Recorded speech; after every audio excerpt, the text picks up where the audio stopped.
Assalamualaikum warahmatullahi wabarakatuh. Selamat pagi, salam sejahtera untuk kita sekalian.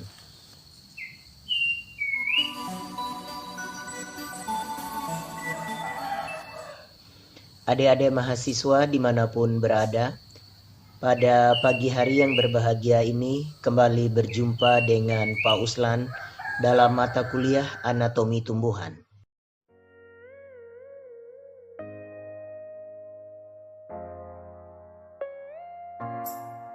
Di pagi hari ini kita akan membahas tentang jaringan pengangkut pada tumbuhan tingkat tinggi. Jaringan pengangkut. Apa itu jaringan pengangkut? Adalah jaringan yang berperan untuk mengangkut air dan unsur hara dari akar sampai daun, serta mengangkut hasil fotosintesis dari daun ke seluruh bagian tubuh tumbuhan. Kita pasti sama-sama sudah mengetahui dari SD, SMP, SMA sampai pada bangku kuliah ini. Sebelumnya di mata kuliah biologi dasar pasti sudah membahas, atau Bapak Ibu dosen pasti sudah memperkenalkan tentang struktur jaringan atau struktur anatomi pada tumbuhan. Untuk jaringan pengangkut,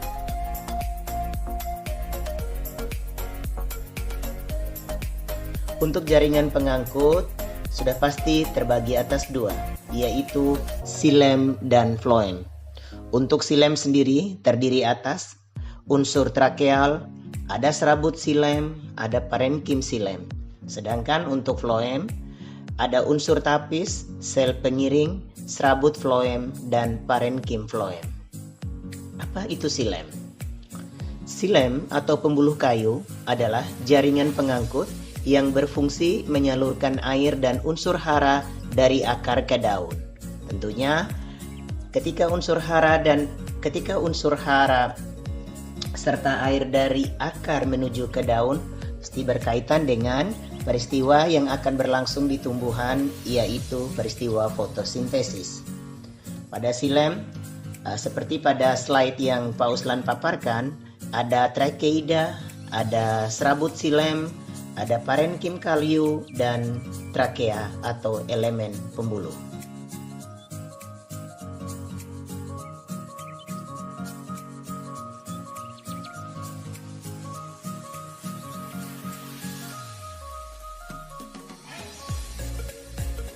Sedangkan floem atau pembuluh tapis adalah jaringan pengangkut yang berfungsi menyalurkan zat-zat makanan hasil fotosintesis dari daun ke seluruh bagian tubuh tumbuhan.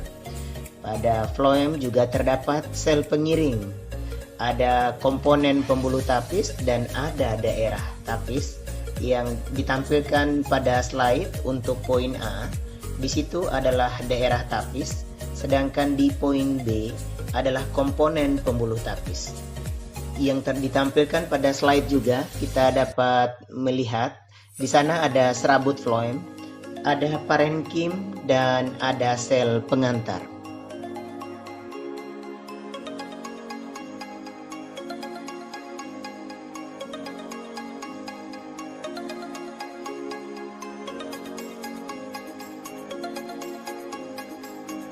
Letak jaringan pengangkut pada akar monokotil. Pada akar monokotil, letak xilem di antara floem saling berdekatan di bagian tepi luar empulur. Sedangkan floem sama seperti halnya xilem, hanya ukurannya lebih kecil dibandingkan dengan xilem. Ingat, pada tanaman monokotil ukuran floemnya lebih kecil dari ukuran xilem. Sedangkan letak jaringan pengangkut pada akar tanaman dikotil, xilem di bagian tengah akar, sedangkan untuk floem di antara jari-jari yang dibentuk oleh xilem seperti yang Pak Uslan tunjukkan pada slide berikut ini.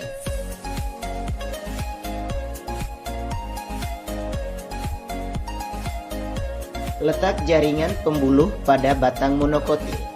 Xilem dan floem terletak pada meristem dasar dan tersebar tetapi berdekatan dalam satu tempat dengan perbandingan lebih besar ukuran silem dan floem. Sedangkan letak jaringan pembuluh pada batang dikotil, silem terdapat pada bagian dalam kambium, sedangkan floem terdapat pada bagian luar kambium.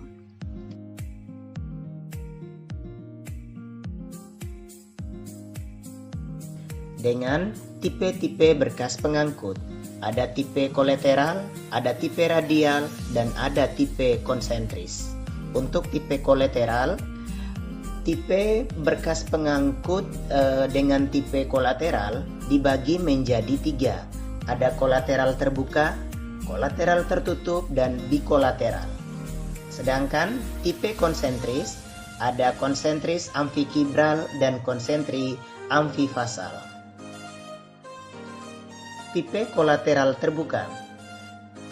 Tipe kolateral terbuka jika antara silem dan floem terdapat kambium.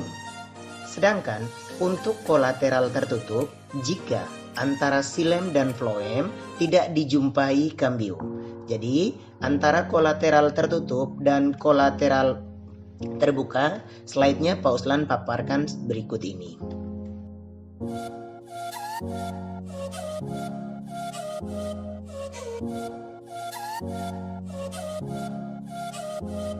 Yang berikut untuk tipe bikolateral, tipe ikatan pembuluh di mana silem diapit oleh floem luar dan floem dalam.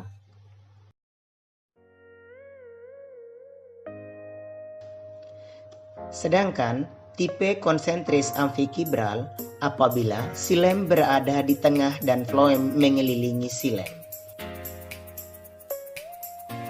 Untuk konsentris amfifasal apabila floem di tengah dan silem mengelilingi floem. Yang berikut adalah tipe radial.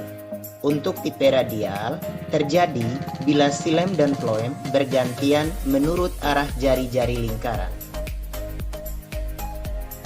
Jadi, adik-adik perlu ketahui untuk tipe-tipe berkas pengangkut dibagi atas 3, yaitu ada tipe kolateral, tipe radial, dan tipe konsentris. Seperti yang Pak Uslan jelaskan sebelumnya, untuk tipe kolateral ada kolateral terbuka, ada kolateral tertutup, dan ada bikolateral.